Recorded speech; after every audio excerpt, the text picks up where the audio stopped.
जय श्री राम। आज रात में जो भविष्य तय होता है वही कल आपके साथ बीतता है और ये कंप्लीटली सांसों पर निर्भर है।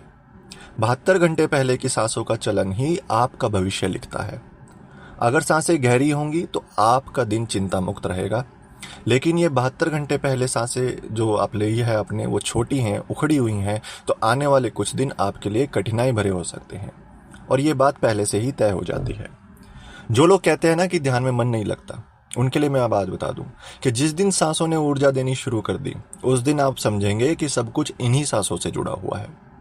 याद रखो कि ध्यान में कुंडलिनी जगाने से लेकर थर्ड आई सक्रिय करने तक एकमात्र महत्वपूर्ण जो रास्ता है वो सांसें ही हैं, जिनके बारे में मैं आपको अभी बताने जा रहा हूं। आज मैं आपको 30 सांसों का एक महत्वपूर्ण प्रयोग बताऊंगा। ये 30 सांसें आपके शरीर के भीतर जाकर आपको 7 तरह की विद्याएं देंगी। पहला, बीमारियों को ठीक करना, ये पहली विद्या है। दूसरी विद्या आपके अंदर के नकारात्मक और सकारात्मक विचारों को दूर करना है जो आपको बेचैन करते हैं। तीसरी विद्या आपके शरीर को मजबूत बनाती है। भोजन या एक्सरसाइज की कमी से जो कमियां रह जाती हैं ये उन्हें पूरा करती है। चौथी विद्या आपको ध्यान की गहराइयों में लेकर जाती है। कई साधक नियमित रूप से जो है ध्यान करते हैं, लेकिन ऊर्जा की कमी के कारण गहराई में नहीं जा पाते। ये 30 सांसों की विद्या उस ऊर्जा की कमी को पूरा करती है। पांचवी विद्या आपकी कुंडलिनी शक्ति और सुषुम्ना नाड़ी से जुड़ी हुई है। सुषुम्ना नाड़ी रीढ़ की हड्डी के पास नीचे से शुरू होकर सहस्त्रार चक्र तक जाती है। जब आप ध्यान करते हैं और अचानक शरीर में झटका लगता है तो इसका मतलब है कि सुषुम्ना नाड़ी में कोई रुकावट है। ये विद्या उन सभी रुकावटों को दूर करती है। छठी विद्या आपकी कुंडलिनी शक्ति को जागृत करने से जुड़ी हुई है। सातवीं विद्या आपकी थर्ड आई यानी कि आज्ञा चक्र यानी कि सिक्स्थ सेंस, उसको सक्रिय करने से जुड़ी हुई है। ये 30 सांसें आपकी सांसों को ऊर्जा में बदलती है और फिर ये ऊर्जा आपकी नाभि से चलकर रीढ़ की हड्डी के जरिए कुंडलिनी शक्ति को जागृत करते हुए आपके आज्ञा चक्र तक पहुंचती है। आज्ञा चक्र पर आपकी थर्ड आई होती है, जहां से आप सामने बैठे व्यक्ति के बारे में जानकारी निकाल सकते हैं, जान सकते हैं कि आपके बारे में कौन क्या सोचता है और आपके लिए कौन सा फैसला सही होगा। अच्छे बुरे की बहुत अच्छे से पहचान हो जाती है। यह आपको गलत कदम उठाने से बचाती है। याद रखो, अगर आपको जीवन में आगे बढ़ना है तो इन सांसों का प्रयोग करना ही होगा। इस तरह से सांसों की संख्या आपके शरीर में बदलाव लाती है और यही बदलाव आपके जीवन में आकर उसे नकारात्मकता और उसको बदलकर सकारात्मकता की ओर ले जाती है। जो व्यक्ति ध्यान करता है और उसने अभी तक सांसों का अभ्यास नहीं किया, उसे आगे चलकर परेशानी होगी ही होगी, क्योंकि सांसों का ध्यान ही उसकी नींव है। अगर नींव मजबूत होगी तभी आपका अध्यात्म में ज्यादा दिन आप टिक पाओगे। सांसों का ध्यान ही आपकी रीढ़ की हड्डी और सुषुम्ना नाड़ी को सक्रिय करेगा और यही सांसें थर्ड आई पर जाकर एक तरह का चित्र बनाती हैं, जिससे आप दूसरों के विचारों को थोड़ा थोड़ा पढ़ने लगते हैं। 30 सांसों का प्रयोग क्या है वो मैं आपको आगे बताऊंगा, लेकिन उससे पहले जान लेते हैं कि 30 सांस लेने के बाद आपको क्या अनुभव होंगे। जैसे ही आप 30 सांसों का प्रयोग करेंगे, सबसे पहले आपकी आंखें दिन भर भारी रहने लगेंगी। इसके बाद आपकी सांसें बिल्कुल धीमी गति से चलने लगेंगी। अगर ऐसा होने लगे तो समझ जाएं कि आपकी सांसें सही तरीके से चल रही है। जब आप 5-6 दिन इस ध्यान को नियमित रूप से करेंगे तो कुछ दिन बाद आपको अनुभव मिलेगा कि धीरे धीरे आपके विचार कम हो रहे हैं, क्योंकि दिन भर प्राकृतिक रूप से गहरी सांसें चलती रहें तो विचार कम होने अपने आप लगेंगे। ध्यान में ही गहरी सांसें लेने से कई बार विचार ज्यादा आते हैं।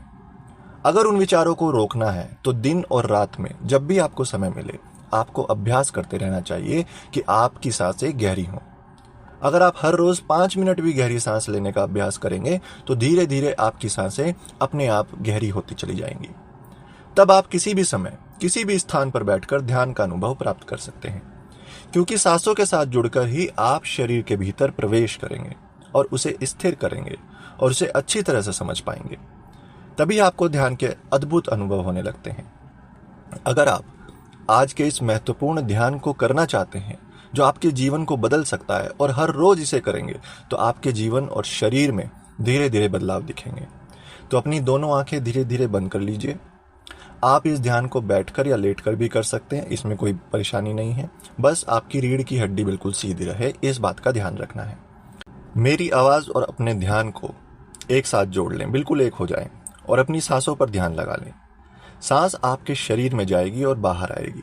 इन सांसों के चलने से आपके शरीर में धीरे धीरे स्थिरता यानी खालीपन आएगा। अंदर का तनाव बाहर निकलेगा और ठंडी सांसों का एहसास होगा। इसे महसूस करते रहें, बिल्कुल शांत होकर। अब जैसे मैं बोल रहा हूं केवल वैसा महसूस करना है। एक गहरी सांस अंदर लीजिए, सांस को अंदर ही रोक लीजिए और अपने पेट पर होने वाले खिंचाव को महसूस करें। अब धीरे धीरे सांस बाहर निकाल दीजिए।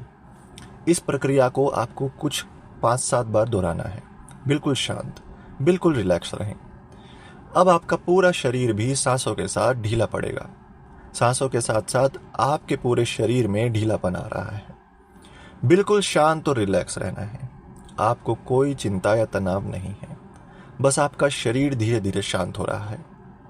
अब आप सभी शरीर को और ज्यादा ढीले छोड़ते चले जाएं और ज्यादा रिलैक्स करते चले जाएं।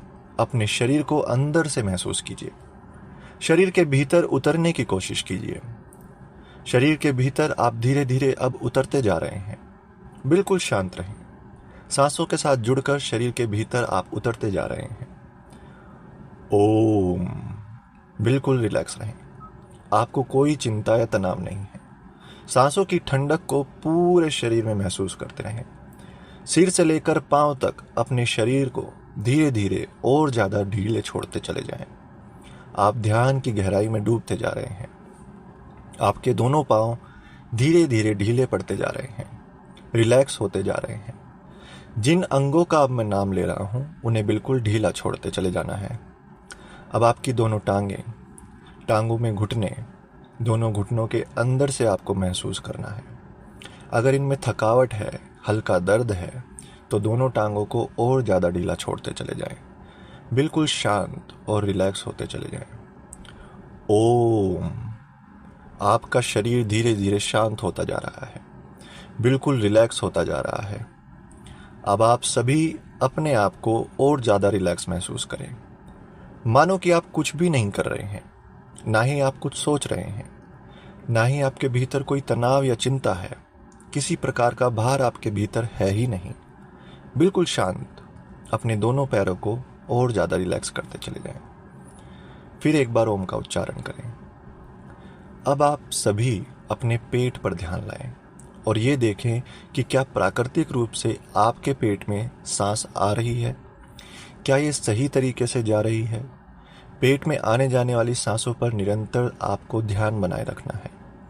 अपने पेट में सांसों की ठंडक को महसूस करना है और धीरे धीरे रिलैक्स होते चले जाना है। अब जब आपका चित्त पेट और आपकी सांसों पर है तो आपको ये सुनिश्चित करना है कि इन सांसों को आप महसूस करो, आते हुए भी और जाते हुए भी। 30 सांसों का आपको ये प्रयोग करना है। सांस नाक से होते हुए छाती के रास्ते आपके नाभि पर जा रही है और नाभि से होते हुए छाती के रास्ते आपके नाक से वापस बाहर जा रही है। जब ये 30 सांसों का प्रयोग हो जाए तो आपको अपने चित्त को वापस संसार में लाना होगा। एक बार जब आप संसार में अपने चित्त को वापस ले आएंगे तो अगर आप बैठी हुई मुद्रा में हैं तो धीरे धीरे अपनी आंखें खोलें और अपनी हथेलियों को रगड़कर उनको अपनी आंखों पर रखें। अगर आप लेटी हुई मुद्रा में हैं तो आपको आराम से उठना है, एकदम झटके से नहीं उठना है। जब आप बैठने वाली मुद्रा में आ जाएं तो वापस आपको अपनी हथेलियों को रगड़कर अपनी हथेलियों को अपनी आंखों पर रखना है, उस गर्माहट को महसूस करना है। और जब आप ये प्रक्रिया कर लें तो उसके बाद एक बार फिर से ओम का उच्चारण करना है। मकार शब्द जब आप बोलते हो ओम में, म की ध्वनि जो होती है उससे गुंजन होनी चाहिए आपके पूरे शरीर में, जहाँ तक हो सके। आसपास जो आपके चेहरे के आसपास का एरिया है वहाँ पर आपको ज़्यादा महसूस होगा। इससे आपके शरीर की कोशिकाएं, आपकी नसों में कंपन होता है और आपका रक्त प्रवाह बढ़ता है। वो जो नसें हैं उनमें सफाई होती है। तो ये जरूर करें। जब भी आप इन 30 सांसों का प्रयोग करें, ओम का उच्चारण जरूर आपको करना है। तो ये 30 सांसों का प्रयोग है, ये आप 5-6 दिन जरूर करें। 5-6 दिन करने के बाद ही आपकी सांसें नियमित हो जाएंगी, उनकी गति में स्थिरता आ जाएगी और आपके जीवन में, आसपास, आपकी पर्सनल लाइफ में, आपके रिलेशनशिप्स में, आपके और जो भी प्रॉब्लम संसार की चल रही हैं, आपकी बीमारियां तक, इसमें बदलाव आना शुरू हो जाएगा। आपको आज की वीडियो कैसी लगी ये कमेंट में ज़रूर बताएं। कुछ प्रश्न हैं तो वो भी आप कमेंट में पूछ सकते हैं, मैं सभी को जवाब देता हूं। आज की इस वीडियो को शेयर और लाइक ज़रूर करें, और जिन्होंने चैनल को अभी तक सब्सक्राइब नहीं किया है कृपया करके वो चैनल को सब्सक्राइब ज़रूर करें ताकि आने वाली वीडियो आप तक जल्दी पहुंचे। जय श्री राम।